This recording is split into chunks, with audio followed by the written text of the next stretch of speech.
హైదరాబాద్ లో largest cred and non stop property show ఈ నెల 9, 10, 11 తేదీల్లో కొంపల్లిలో. ప్రేమకు కులం మతం తెలియదు. మనసుకు నచ్చితే చాలు, జీవితాంతం వారితోనే బతుకు అనేది ప్రేమికుల వర్షన్. కానీ వారి కుటుంబాలు కూడా అలానే ఆలోచిస్తాయా? లేదు. వారికి కులమే ముఖ్యం. కులం కోసం పరువు హత్యలకు కూడా వెనకాడబోరు. నువ్వెంత, నీ బతుకెంత, నీది తక్కువ కులం, నీకు మా బిడ్డ కావాలా? ఇలాంటి మాటలు సర్వసాధారణం. అలాంటి మాటలు తట్టుకొని ప్రేమను గెలిపించుకునేవారు కొందరైతే, వేధింపులు భరించలేక ప్రాణాలు తీసుకునేవారు మరికొందరు. అలాంటి వారిలో ఒకడే ఈ యువకుడు.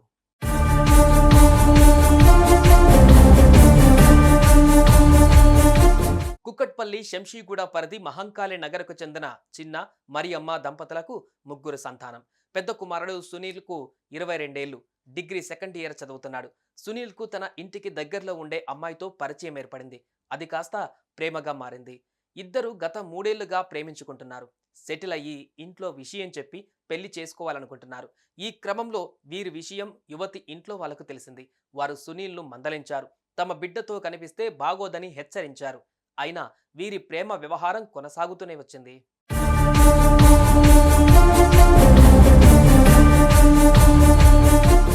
ఈ క్రమంలో గత శుక్రవారం ఇద్దరు సినిమాకు వెళ్లారు. అది కాస్త యువతి అన్న వేణుకు తెలిసింది. దీంతో సునీల్ తన ఫ్రెండ్ తో మద్యం షాపు వద్ద ఉన్నప్పుడు అతనితో గొడవ పెట్టుకున్నాడు వేణు.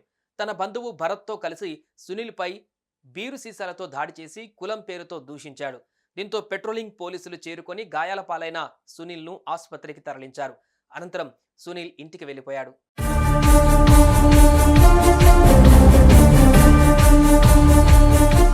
ఇంతలోనే మళ్లీ రాత్రి 11 గంటల సమయంలో యువతిని వెంటబెట్టుకొని ఆమె సోదరులు తల్లి రాజేశ్వరి మరికొంతమంది వెళ్లి సునీల్ ఇంటి ముందు గొడవకు దిగారు. కులం పేరుతో దూషించడంతో పాటు సునీల్ పై రాళ్లు, కర్రలతో దాడి చేశారు. దీంతో స్థానికులు వారిని శాంతింపజేసి ఎవరి ఇళ్లకు వారిని పంపారు.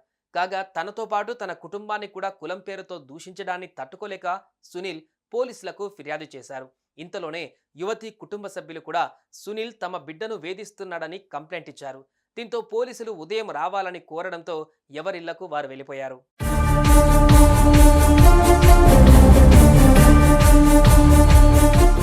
ఇంతలోనే తెల్లవారుజాము 3 గంటల వరకు చాటింగ్ చేసి సునీల్ మనస్తాపంతో ఆత్మహత్య చేసుకోవాలనుకున్నాడు.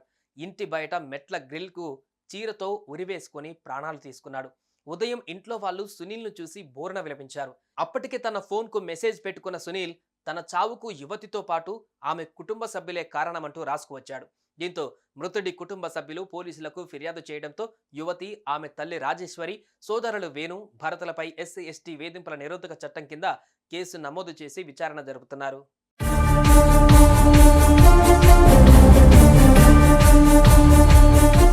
ప్రేమించుకున్నారు, కానీ పెద్దల కోసం ఓ ప్రాణం తీసుకునేలా చేసింది. మనసులు కలిసినా వారి కులాలు మాత్రం కలవవు అంటూ అమ్మాయి కుటుంబ సభ్యులు చేసిన పని సునీల్ను అతని కుటుంబానికి దూరం చేసింది. వారికి కన్నీళ్లు మిగిల్చింది.